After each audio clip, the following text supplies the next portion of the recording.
дуруд салом ҳамватанони азиз, бинандагони гиромӣ қадр, бо шумо ҳастам Шарофиддин Гадоев.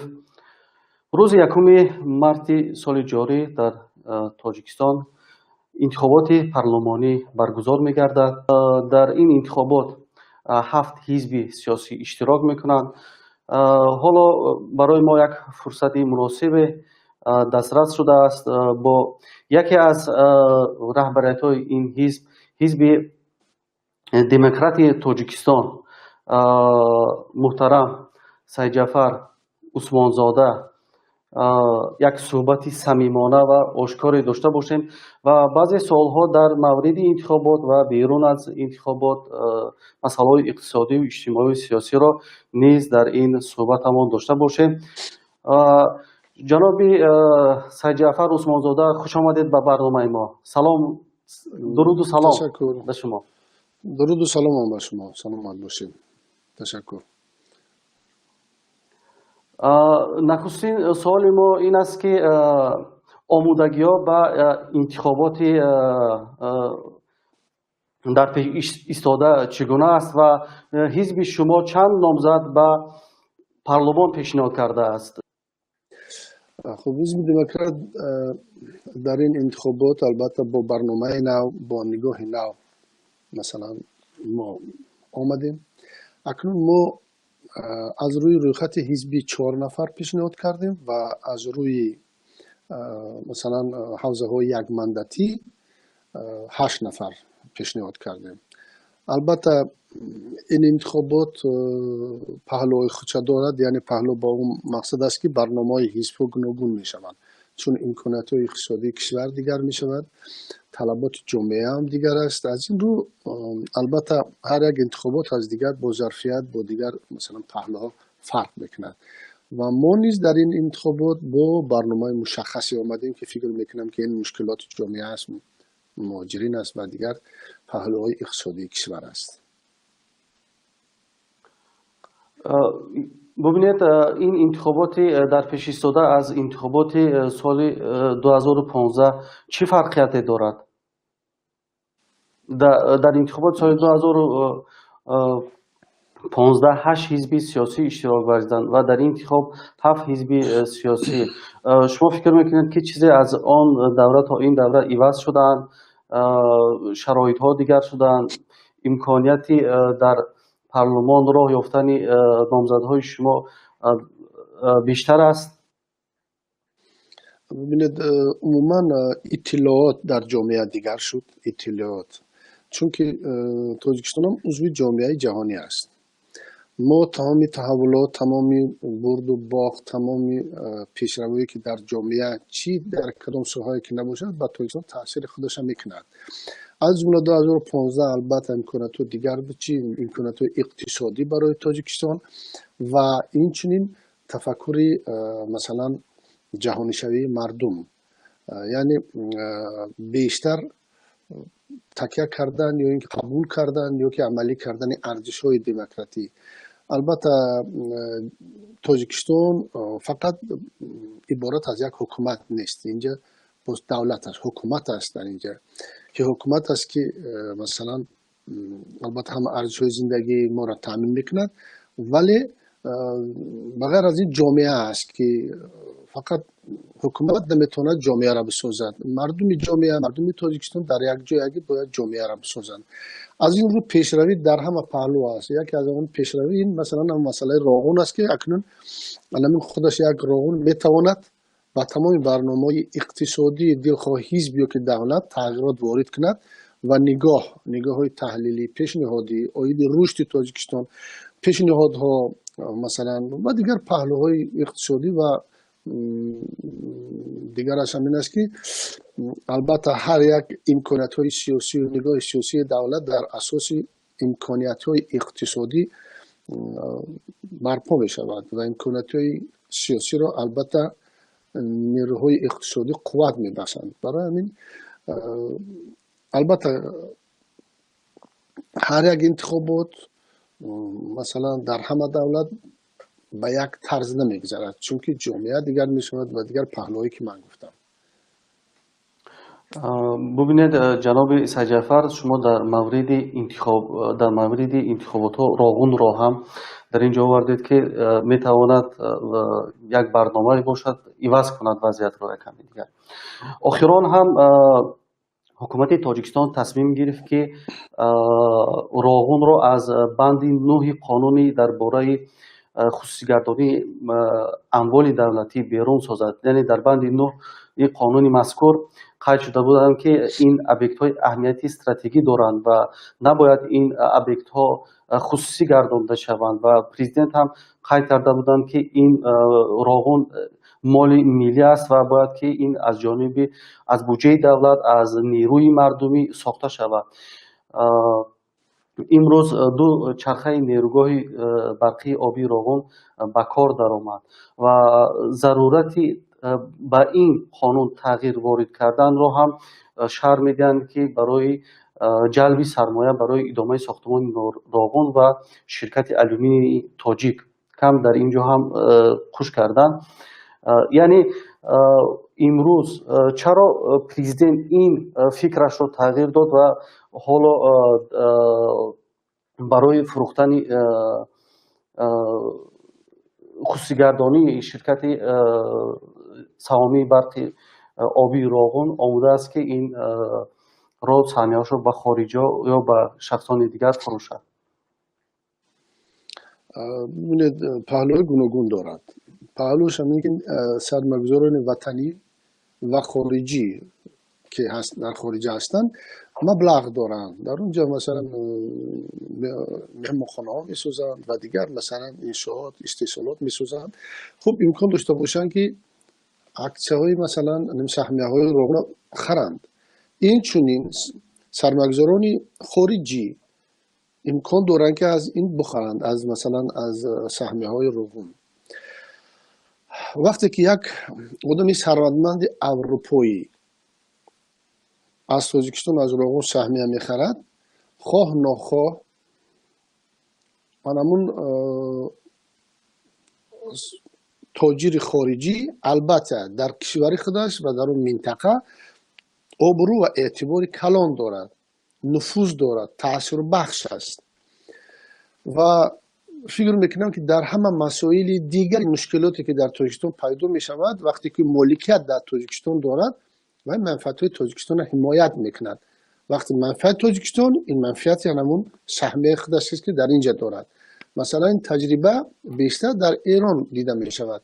زیاده از مثلا 45 کارخانه های دیگر اروپایی و دیگر در اونجا کارخانه ها دارند، سهمیه هاش زیاد خریدگی هستند و یکی از همون سبب های مثلا رخ ندادن جنگ نشدن با امریکا و دیگر پهلو همین است که همون میلیاردرها البته در حکومت ها نفوذ دارند، تاثیر دارند، اونا نمیمونند که زواد و فابریکه اونا رو در ایران تگ بمب بگیرن و ببینید اینم خصوصیتی گوناگون دارد، هم محافظتی هم سیاسی هم مناسبت های سیاسی و اقتصادی را خوب تر میکند.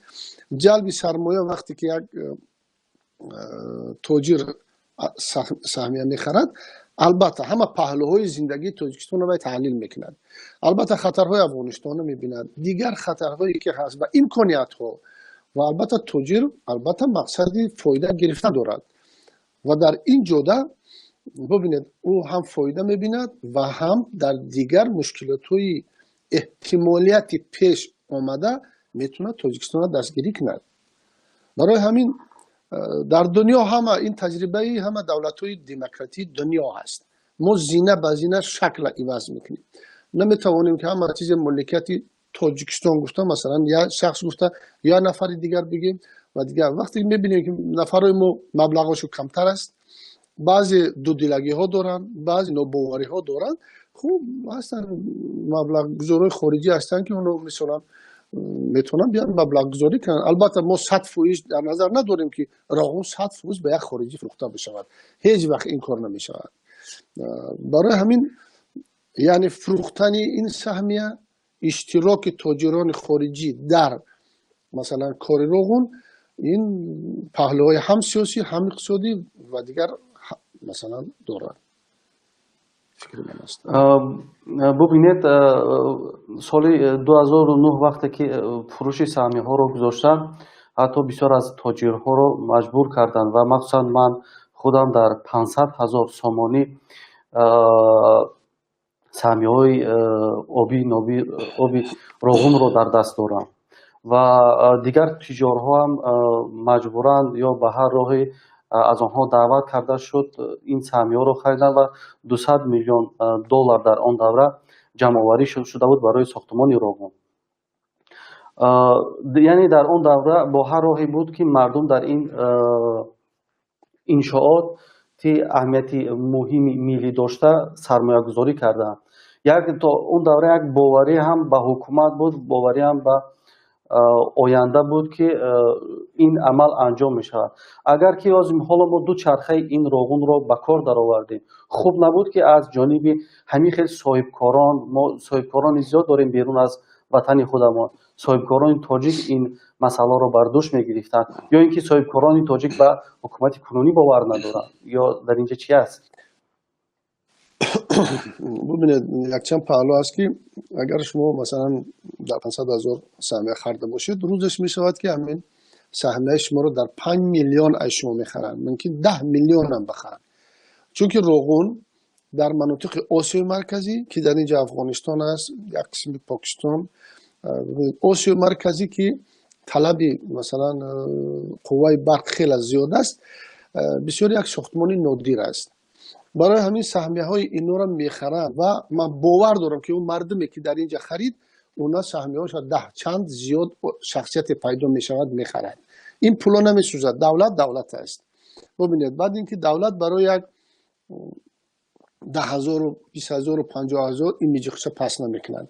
مردم ببینید، مردم البته نمی یک قشر جامعه عضو جامعه است، چون دیدن که نمی یک مسئولیت است، یک چیزی که هست که در دنیا این تاجیکستان رو معرفی میکند، امکانات اقتصادی بلند برای مردم تاجیک برای دولت میدهد، همه سهمه گذار بودن. حتی شاعران هم شعر نوشتن. محمد غایب گفت که مثلا دعوتت امید دیگر پرورد، کمبغل هم کاغذ قیمت خرد، بحر راغون پیری در فکر کفن، دست بر سوی پسندازش برد. البته این شاعر است و دعوت میکند، همون حسیات مردم بلند میکند و مردم خریدن، دانشجوها هم خریدن، فرزندان من هم خریدن. ببینید هر یک کس در این انشاءات باید سهمگذار باشد. از آن که اگر ما مثلا فکر کنیم یک کسی رفته مجبور جیبکش کوفته، کیسهش کوفتن و از کسرش قپیده آوردن در اینجا پول بده، یا که فیرات کردن که پول نتی تا از وظیفه میروی و هیچ کس نمیدونست که چند سوم دارد، کی خیلی معلومات دارد. ما خیلی معلومات نداریم، یگان ساختار قدرتی هم نمیدوند کی چند قدر پول دارد. ما میدونیم ها 200 تا جیب دارد، خانه دارد، نه که مبلغ اونا را هیچ کس نمیدونست، نه که اونا خودشون پیشنهاد کردن که یعنی من مبلغ دارم، مثلا به همین دولت باور دارم، خب این خریدن. مثلا کم نفری میبینم که اگر از جهت مثلا نگاه سیاسی، تجربه سیاسی، مثلا قابلیت های زیرشور ذهنیش اگر دائر به طلبات امکانات های دنیا در یک سطح معین باشند، تحلیل کرده بتواند خب گرفت برای او مثلا یگان زیقم نیست مثلا، یا که دیگه ناراضی هم نیست. برای همین من فکر میکنم که منم همچون اقتصاددان بغیر از اون فکری که خودم تحلیل خودم دارم، با صدها نفر این موضوع را ما تحلیل کردیم، بررسی کردیم، پهلوهای گوناگون این دیدیم. ما پهلوهای گوناگون این دیدیم، لیکن میبینیم که منفیتش بیشتر است. البته نوباوری ها میشود، مشکلات ها پیدا میشود. البته این تحولات های سیاسی داخل و بیرون هر چیز ایجاد میکنن، لیکن در مجموع مثلا حل شونده است، من فکر میکنم. در این از ماده 9 قانون مذکور نیز شرکت آلومینی تاجیک را هم بیرون آوردند، در حالی که شرکت آلومینی تاجیک برای ازنه‌سازی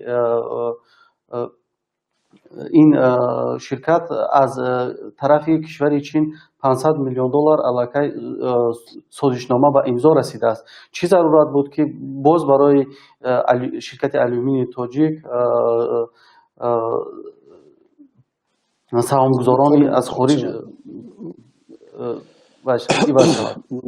پیدا شود. گپ در سر اینکه دولت نمیتواند تمامی مثلا مناسبات اقتصادی و یا قرضی خودش فقط به یک دولت قرار بدهد، مخصوصا با دولت ابرقدرت، مخصوصا با یک دولتی که مثلا خیلی در دنیا معروف است امکانات پولی و تمام امکاناتش خیلی بقوت است، نمیتونه دولت این کار کرده، خطا میشود. و از این رو باید که مالکیت در همون سطح باشد که هم شهروندان تاجیکستان و هم دولت‌های ابرقدرتی که در سیاست ژئوپلیتیکی دنیا دست دارن، مثلا نفوذ دارن، البته اونا در یک حصه برخوردار تامین یا اینکه حق‌گزار باشن، تا اینکه همه چیز به منفعت یک کس نباشد که بتواند در یک روز دست دراز کند بگه همش اینجا از من است. نه، یعنی در اینجا این یک سیستمی، همون سیستمی تقسیمات سهمیه است که البته به خطری دولت در اینجا مد اول است. ببینید در اینجا شرکت آلومینی تاجیک از امتیازهای بسیار برخوردار است. فرض مثال برای اهالی برق 1 کیلوواتش فروخته می شود 21 درهم، ولی برای شرکت آلومینی تاجیک 7.5 درهم. این امتیازها از کجا سرچشمه میگیرد؟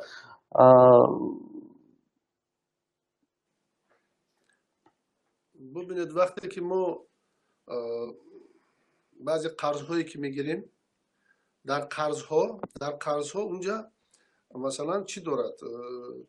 یک جای دارد که عهده‌داری ها را نشان می‌دهد.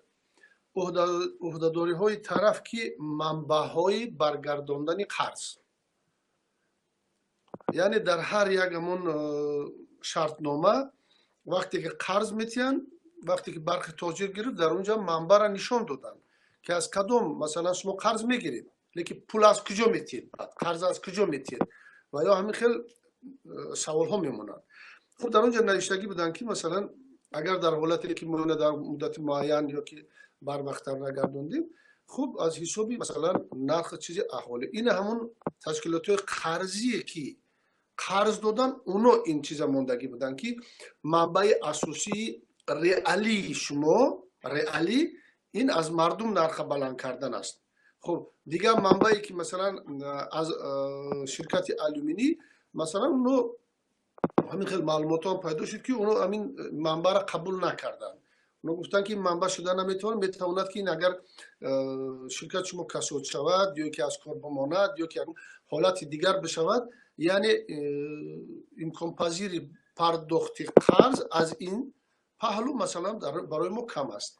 یعنی انیخترش و یعنی درستش برای ویو، درست برای ویو و این چنین چی بگیم پهلوهایی که طلبات اون را قانع میکند، اینه برای مردم خدمت کردن. این طلباتوی مثلا همون تشکیلات قرضی بود که برای تاجیکستان قرض دادن. میخوام یک سوال دیگر رو در اینجا مطرح کنم. نمیشد که از ما مصرف ها برای پیشوازگیری جشن و مراسم ها خیلی مصرف های زیاد داریم.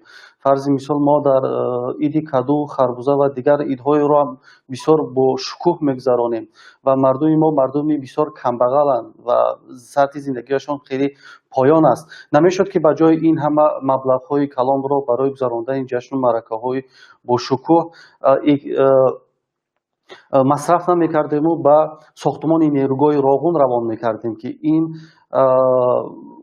مشکلی مردم حل میشد، مشکلی اقتصادی کشور روی حل خود میافت. شاید که وقتی که میگویند که شکم مردم سیر باشد، سرود و رقص و بازی هم میشود. درست. ببینید من در همان پهلو من درست میشمارم که البته هست مشکلات هست، لیکن ببینید کدوم اید میشود اینا زیر ساختارهای حکومت اینا به حکومت پیشنهاد میکنن. در زیر مثلا همینجا مثلا نگاه ایدئولوژی، هم نگاه کشاورزی، متخصصان کشاورزی، خب اونا هستن که مثلا برای رشد و نمو دادن بعضی محصولات خوراکواری کشاورزی که برای سلامتی انسان بیشتر هم ضرورن هم فایده زیاد دارن و با همین رو مثلا یکی از پهلوی هست که با مردم همون زراعت درستتر معرفی کنند. دیگر اینکه این ایده هایی که مثلا اگر کدو است یا که ایده خربزه که دیگر است اینا اونقدر مثلا خراجات های مثلا کلان من فکر نمیکنم که در اینجا وجود داشته باشد. این خراجات است که هر یک جماعت هر یک ناحیه در دایره امکانات خودش خب اونجا میبیاد اشتراک میکند. دیگر اینکه بغیر از اون که در همونجا همون مسئله ایدی کدو یا که مثلا یک چیز دیگر میگذرد اونجا دیگر پهلوهای مثلا سمینارها میگذرد، اونجا متخصصان جلب میکنن، مثلا دیگر پهلوهای کشاورزی بررسی میشود، مثلا نقشه ها و دیگر چیزها هم بررسی میکنن. فقط مثلا یک ایدی همون نیست که یک کدو رو وارد مونن تماشا کنن و بعد یو برآمده بروند. دیگر اینکه دولت به ایدئولوژی نمیشود، به فرهنگ نمیشود. خب ما نمیتونیم که مگر بگیم که اگر یک طرف اقتصادات ما کمبودی دارد دیگه ما عموما موزیکا گوش نکنیم، رقص نکنن یا که مثلا دیگه خرسندی نکنن. البته مردم ما از قدیم ایام خودش یک مردم فرهنگی است و این المنت های هست که در همه قشرهای جامعه در همه طبقه ها به طرز خاصه خودش نشان میدهد. مثلا در نگاه من این چیزی بد نیست. من در دهات کلان شدم، همون در برای کدو بود، در برای همون دیگر همون زراعت ها کلان شدم. لیکن این است که بعضی مثلا مردم شهرنشین است اونجا نه تنها که فقط یک کدو در اونجا نشان میدن، اونجا تمام زراعت های دیگر نشان میدن. یا که گذراندن دیگر مثلا جشن ها، مثلا جشن صدا گذراندن، دیگر گذراندن، این صفر مثال اینا مثلا ایدهای یک قسم، البته یک قسم ایدها صفر همون ایدهای پارسی قدیم الایام و فرهنگ مردم ما است. برای همین فکر نمیکنم که اینقدر این مشکلاتی بسیار بیارد. البته در نگاه بسیار کمتر یک چیزی ناشناس، یک چیزی مثلا نه اونقدر قبول است، لیکن مردم شهرنشین هم کدو را نمیداند درختش چخیل است، فقط تیار در تریلکش میبیند. و بگذار هم کدو را ببیند، خربزه را ببیند، دیگر زراعت را ببیند، کودکا ببیند، ببیند همین بگذار ایدی چیزی که نباشد. لیکن یگان تنگه از بودجه در اینجا صرف نمی شود. این جماعت و دیگر اقتدارهای اونا را نشان میدن. ببینید من خیلی که پیشتر قید کردم اونها البته برای مثلا گذراندن بیشتر با کارهای علمی است، فهماندهی است. مثلا ما یک چند اینستیتوت دیگر داریم، دانشگاه‌های کشاورزی داریم که اینا در اونجا البته با برنامه خودشون دارن، اون برنامه‌ها را بررسی میکنن.